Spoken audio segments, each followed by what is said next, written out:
High বন্ধুরা, তোমরা কেমন আছো? আশা করছি খুব ভালো আছো। আমরাও খুব ভালো আছি। দেখো, সকালবেলা আমি জামা কাপড়গুলো কেচে নিয়েছি। জামা কাপড় কাচার পরে এবার চা করে নিয়েছি। বাইরে তো প্রচণ্ড বৃষ্টি হচ্ছে, কি বলবো তোমাদের। তাই আর দোকানে যেতে পারিনি, তাই ঘরে ছিল পাউরুটি, তাই দিয়ে চাটা খেয়ে নিলাম। এবার দেখো, আমি রান্নার দিকে চলে এসেছি। তোমাদের দাদাভাই বলছে কাজে যাবে, তাই আমি একটু আলুর তরকারি আর একটু পরোটা করে দিই। ও খেয়ে কাজে চলে যাবে, তাই আলুগুলোকে ছোট ছোট করে কেটে নিচ্ছি। ওদিকে ময়দাটা পরে মেখে নেব। তা দেখো, গুড্ডু সোনা আমার চারপাশ দিয়ে সূর্য ঘোরাঘুরি করছে। আলুটা ভালো করে ধুয়ে নিয়ে এবার ময়দাটা মেখে নিয়ে দেখো, আমার পরোটা তরকারি তৈরি হয়ে গেছে। এবার তোমাদের দাদাভাই বলল আমাকে একটা ডিম ভেজে দাও, তাই আমি ডিমটা ভেজে দিচ্ছি। এবার গুড্ডু সোনাকে আমি খাইয়ে নিচ্ছি, এবার আমিও একটু খেয়ে নিচ্ছি। খাওয়া শেষ হয়ে গেল। দেখো, জল শেষ হয়ে গেছে, তাই জলগুলো একটু ভরে নিচ্ছি। জলগুলো ভরে সাইডে রেখে দিয়েছি। এবার তোমার দাদাভাই গেছে বাজারে। দেখো, বাজার থেকে কি এনেছে দেখি। এনেছে মাছ, মাছের ডিম আর মাছের একটু তেল। তাই বাইরে বৃষ্টি হচ্ছে, তো তাই ভাবলাম ঘরের ভেতরে আঁশগুলো একটু ছাড়িয়ে নিই, তারপরে বাইরে গিয়ে তাড়াতাড়ি করে ধুয়ে নিয়ে চলে আসবো।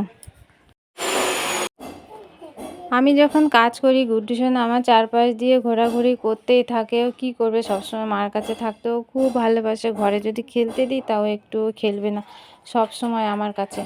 এবার মাছের তেলটা ভালো করে একটু বেছে নিলাম। কিছু বাসন কোসন ছিল, সেগুলো এবার বাইরে থেকে ধুয়ে নিয়ে আসবো, তারপরে মাছটাকে নিয়ে যাব ধুতে। দেখো, কিছু আলু এনেছিল, সেগুলো আমি রেখে দিলাম গুছিয়ে। প্যাকেটেই ছিল।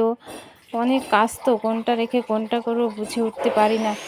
তা আলুগুলো গুছিয়ে রেখে আমি গুড্ডু সোনাকে একটু খাইয়ে নেব। গুড্ডু সোনার খাওয়ার টাইম হয়ে গেছে। ওকে খাইয়ে নিয়ে এবার আমি ঘরের দিকে চলে আসলাম। বিছানা ঠিক করে নিলাম। বিছানাটা ঠিক করে আমি চান করতে যাব। চান করে পুজোটা করে নিতে হবে তাড়াতাড়ি করে।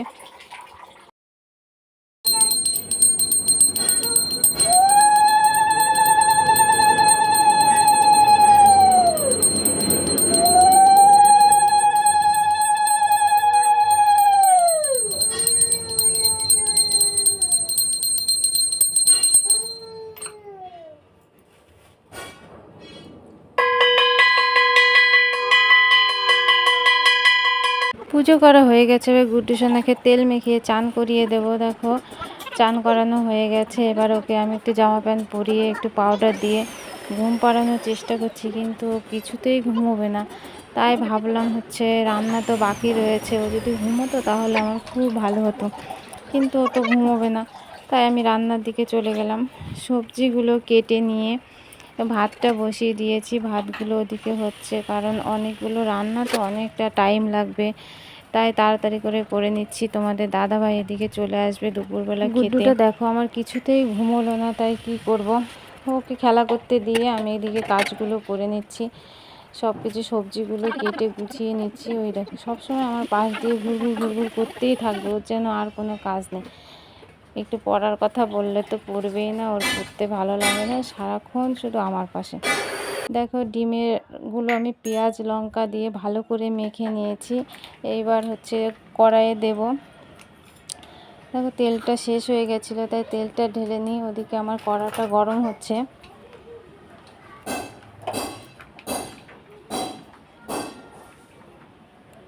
এদিকে দেখো, আমার ডিমের বড়া রেডি হয়ে গেছে। এদিকে মাছের তেলটা ঝিঙে আলু দিয়ে করেছিলাম, সেটাও রেডি হয়ে গেছে। মাছের ঝোল আর আমার গুড্ডু সোনার জন্য দেখো আলাদা করে তরকারি তুলে রেখেছি। এবার আমরা খাওয়া দাওয়া করে নেব। খাওয়া দাওয়া করার পরে আমি গ্যাসটা পরিষ্কার করে নিচ্ছি, কারণ অপরিষ্কার থাকলে আমার ভালো লাগে না। আর কিছু বাসন কোসন আছে, সেগুলোও ধুয়ে নিতে হবে। বাইরে এখন হালকা বৃষ্টি হচ্ছে, তাই ভাবলাম তাড়াতাড়ি করে ধুয়ে নিয়ে চলে আসি, না হলে আবার জোরে বৃষ্টি চলে আসবে। বিকেলবেলা তোমার দাদাভাই আবার বেরোবে কাজে, তাই বললে একটু চা করে তোমাদের দাদাভাইকে চা করে দিই। বিকেল হয়ে গেছে, এখন আবার গুড্ডু সোনাকে খাওয়াতে হবে। তাই আমার ভিডিওটা যে যেখান থেকে দেখছো, তোমাদের ভালো লাগলে একটা লাইক করো বন্ধুরা। নতুন নতুন ভিডিও দেখার জন্য চ্যানেলটি অবশ্যই সাবস্ক্রাইব করো। আশা করব তোমাদের ভালো ভালো ভিডিও দেওয়ার জন্য। তো বন্ধুরা আমার রেডি হয়ে গেছে, এখানে গরম গরম চা দিয়ে দেবো তোমাদের দাদাভাইকে, আর আমিও একটু খেয়ে নেব। কি বলো তো, একা একা চা খেতে ভালো লাগে না, তো তাই ও যখন খেতে চায় ভাবি আমারও একটু খাওয়া হবে, সেই জন্য আমিও ওর সঙ্গে বসে খেয়ে নিই। একা একা ভালো লাগে না খেতে, তাই দেখো চাটা খেয়ে নেবো। আর বন্ধুরা আজকের মতো ভিডিওটা এখানেই শেষ করছি। Tata, bye bye.